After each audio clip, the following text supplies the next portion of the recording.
Where were you when USDC depegged? If you're watching this video, chances are you were anxiously eyeing USDC's price as it plummeted to 88 cents, asking yourself if the safest stablecoin in cryptocurrency was about to go kaput. Fortunately, USDC regained its dollar peg. Unfortunately, the ordeal has the crypto industry wondering which, if any, stablecoins are safe, and it has increased the scrutiny of stablecoin issuers in the USA. Today, I'm going to give you a bit of background about Circle, explain exactly why its USDC stablecoin lost its peg, reveal which stablecoins are safe to hold, and tell you what it all means for the crypto market. Quick bit of background to bring you up to speed. Circle Internet Financial, or just plain Circle, was founded in 2013. Back then, its focus was Bitcoin, specifically BTC payments. Like other crypto companies at the time, Circle believed that the entire crypto ecosystem would be built on Bitcoin. This started to change when Ethereum launched in 2015. Many institutions started pivoting their crypto payment aspirations from Bitcoin to Ethereum after the New York Agreement failed in 2017. For context, the New York Agreement was when institutions tried and failed to take over Bitcoin. In 2018, Circle released the USDC stablecoin on the Ethereum blockchain. Given that USDC launched in the middle of a crypto bear market, it had a hard time getting off the ground. To Circle's credit, it doubled down on its stablecoin dreams by selling off its other assets and focusing solely on USDC. In 2020, USDC's market cap finally started to grow, which makes sense given that this is when the crypto bull run began. This growth was facilitated by Circle's partnership with Coinbase via the Center Consortium, which governs USDC and aims to create standards for crypto stablecoins in general. Note, if you want the full deep dive into Circle, then I covered it in a video I did a few months ago. Link is in the description. Now, what's interesting is that USDC's primary use cases are DeFi and as a hedge against something going wrong with other stablecoins. USDC's prevalence in DeFi appears to be due to its crypto connections, whereas its popularity as a hedge comes from the fact that Circle is regulated and very transparent. This is in stark contrast to Tether, which is relatively unregulated and not nearly as transparent. Now, the primary use case for Tether's USDT stablecoin is trading, especially leveraged trading. When you see Tether printing billions of USDT, chances are it's because there is lots of demand for leveraged trading. One thing that USDC and USDT have in common, however, is that they are mostly backed by US government debt. This is because US government debt is considered to be the safest asset someone can hold. It's also because large amounts of US government debt can be easily sold to meet stablecoin redemptions. In other words, when you buy a stablecoin like USDC or USDT, you are ultimately subsidizing the US government spending, which is crazy to consider. What's even crazier is that Circle and Tether have both been making billions of dollars in passive income from holding this US government debt. Now, obviously, neither Circle nor Tether keeps 100% of their stablecoin reserves in US government debt. They always keep some cash on hand to ensure that they can always process stablecoin redemptions. It's not clear how much cash Tether holds at any given time because, well, it's not very transparent. Conversely, Circle provides a real-time breakdown of the assets backing USDC on its website and publishes monthly attestations which provide specific details for these assets. These details include the actual serial numbers of US government debt Circle holds and where it keeps its cash reserves. This transparency is why USDC is considered to be the safest stablecoin in crypto. Circle also has a close partnership with BlackRock. Now, considering that BlackRock is the world's largest asset manager and basically owns everything, it's assumed that Circle's association with it makes USDC safe from regulatory scrutiny. You can learn more about Circle's connections to BlackRock and the World Economic Forum using the link in the description. I digress. Now, another reason why USDC was considered to be the safest stablecoin in crypto is because it had a solid track record of keeping its $1 peg. Put differently, Circle had a solid track record of minting and burning USDC in response to changes in demand, which is again why these mints and burns happen. One of the reasons why Circle did this so well was because it had access to Silvergate Bank's Silvergate Exchange Network, or SEN for short, and Signature Bank's Signet network. The SEN and Signet made it possible for crypto companies to instantly send cash and crypto between themselves 24/7, 365. More importantly, the SEN and Signet made it possible for Circle to process stablecoin redemptions 24/7. This is extremely important because the crypto market also trades 24/7. If the demand for USDC suddenly dropped outside of regular banking hours, USDC could lose its peg without these networks. If you watched our video about Silvergate's collapse, you'll know that it shut down the SEN in early March, and the bank went under 1 week later. Circle co-founder and CEO Jeremy Allaire confirmed in a recent interview that this is when the poop started to hit the turbine for the stablecoin issuer. Now, to my understanding, Circle joined other crypto companies in jumping ship to Signature Bank after the SEN was shut down. For reference, this happened on the 3rd of March. When Silvergate went under on the 8th of March, Circle made the decision to move its assets out of Signature, fearing it would suffer the same fate. On the 9th of March, Circle moved its assets from Signature to BNY Mellon and started moving its assets out of other banks, including Silicon Valley Bank, or SVB. By that point, SVB was facing a bank run, with all of its clients rushing to cash out. Circle got the thin end of the wedge. Its bank transfer didn't go through. Now, you'll recall that Circle publishes monthly attestations of its USDC reserves. In the January attestation, Circle revealed that it held some of its cash reserves with SVB.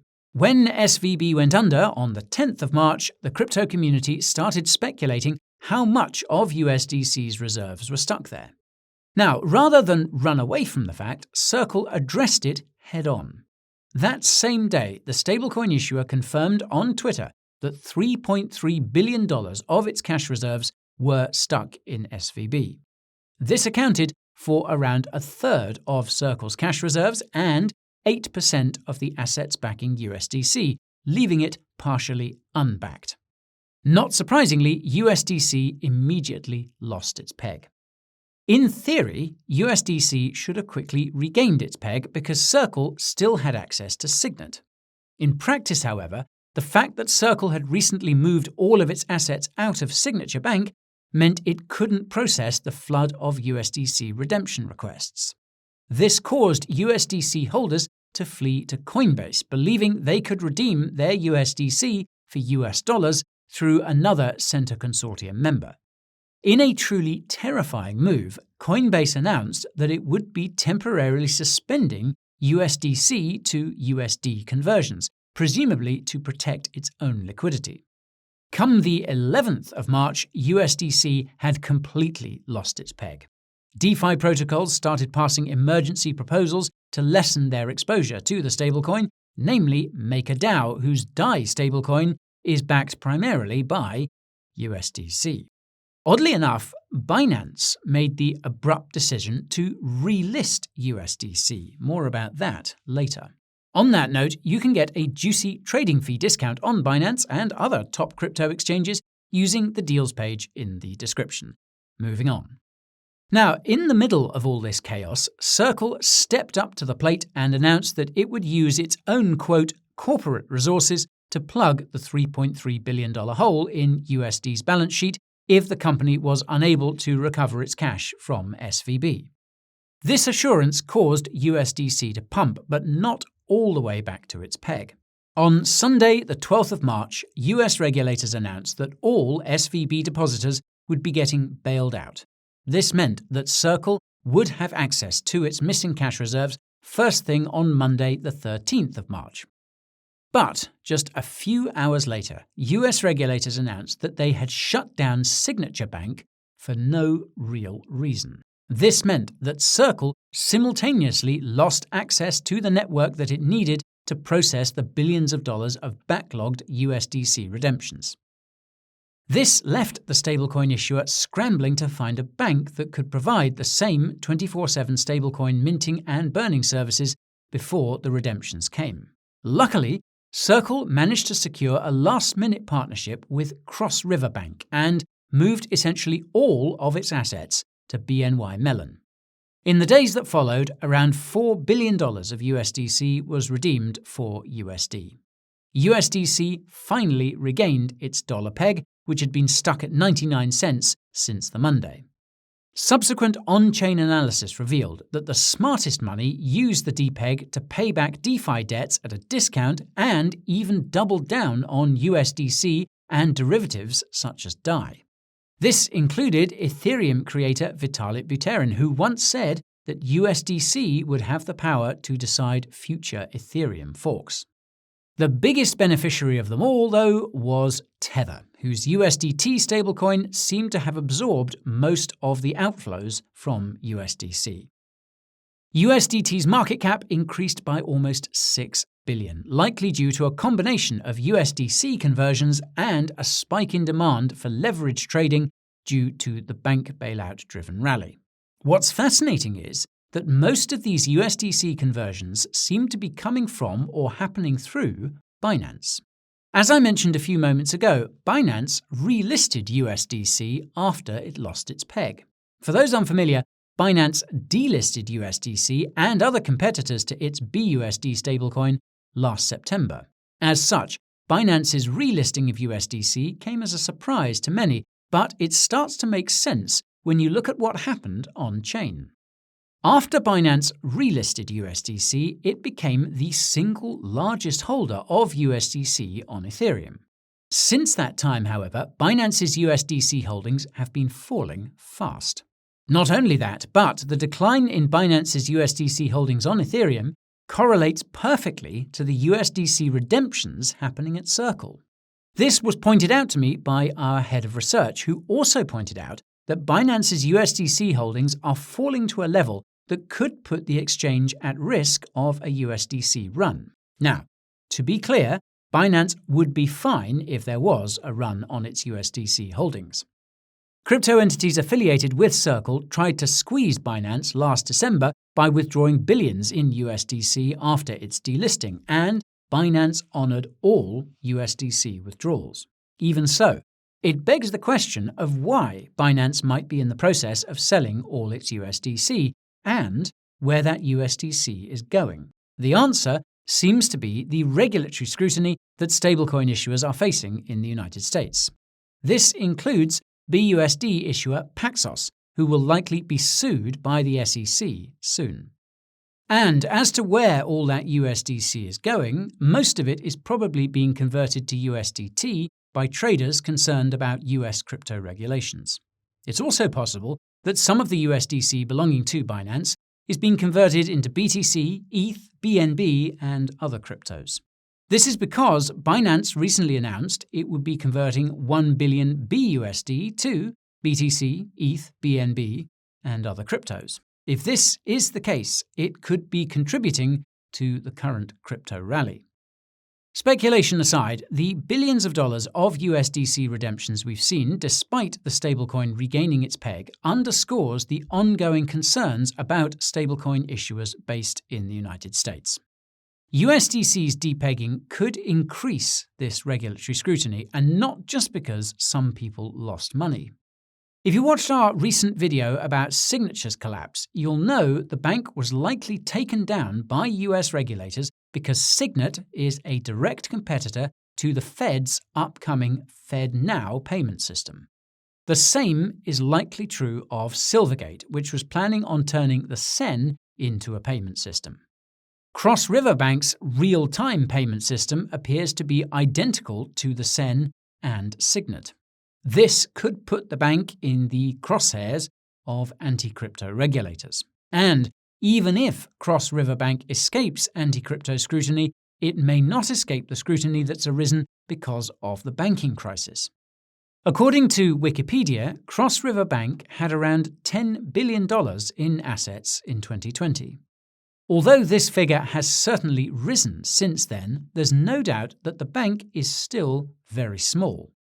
This is significant because small and medium-sized banks are seeing outflows to big banks after the collapse of SVB. What's strange is that Circle's only mention of Cross River Bank seems to be in a tweet by CEO Jeremy Allaire. This has left the crypto community looking for more details about the bank. CoinDesk recently published an in-depth article about it, but also seemed to have issues finding info. Research by Data Innovation suggests that Cross River Bank doesn't have the best track record when it comes to managing its assets. Well, I reckon the same could be said for most banks, but it nonetheless increases the risk that Cross River could face issues if its customers rush to withdraw their deposits. These concerns are apparently justified because Bloomberg asked Jeremy whether Circle had done due diligence on Cross River Bank in a recent interview. Jeremy avoided the question and went on to insist that USDC's depegging was fundamentally due to issues in the banking sector, not the crypto industry. Another concern that's come up in interviews with Jeremy post-Depeg is the SEC's aforementioned plans to sue Paxos. The concern is that the SEC's reasoning in its suit against Paxos could also be applied to Circle. Now, Jeremy acknowledged that some stablecoins could be securities, but said USDC isn't. This is because the Fed and other anti-crypto regulators have been explicitly targeting potential competitors to FedNow and the Fed's upcoming digital dollar. Circle's emphasis on USDC being used for payments may protect it from the SEC, but it does put it directly in the firing line of the Fed, which is worse. Never mind that Jeremy admitted that USDC's endgame is to become the central bank digital currency of the United States. Circle seems to be hyper-aware of this potential Fed fracas because the first thing Jeremy and other Circle executives did after repairing USDC's peg was to fly to the UK to meet with regulators there. Just a few days ago, Circle announced that it had chosen France to host its European headquarters, citing pro-crypto regulations. To be fair, this could simply be because Circle is planning on launching a GBP stablecoin and is working on growing its Euro stablecoin. However, the fact that other US crypto companies like Coinbase are also trying to set up shop overseas suggests that Circle knows its US operations are at risk. So, this brings me to the two big questions. Which stablecoin is the safest to hold at this point in time, and what does the scrutiny of stablecoin issuers in the United States mean for the crypto market? Well, I'll start by saying that none of this is financial advice and that I honestly don't know which stablecoin is the safest. But here are some things we do know about the primary stablecoins. When it comes to USDC, we know that it is 100% backed and always will be.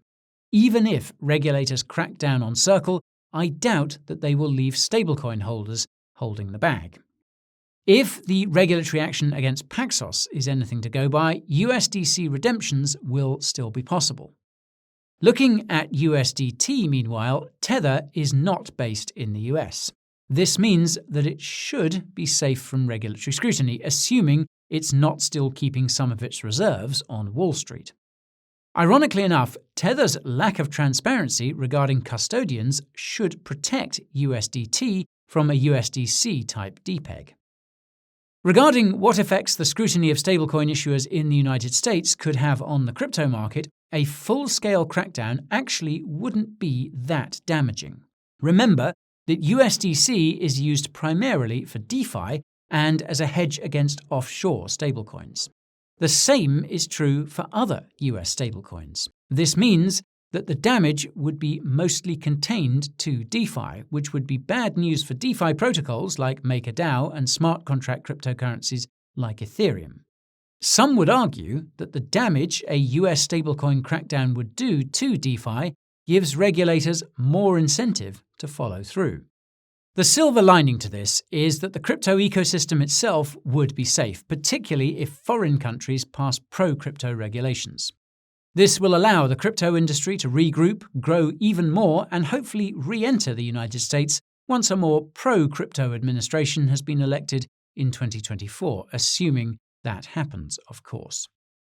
This seems to be the strategy that Circle, Coinbase, and many other US crypto companies are taking. The fact that they've put this plan into motion in the absence of a direct crackdown in the US suggests that that is still coming. Now that payment networks like the SEN and Signet are down, stablecoins are probably next. So, consider keeping some cash reserves to buy the dip, just in case. Keep them in whichever stablecoins you feel comfortable with, and make sure they're being stored on your personal crypto wallet.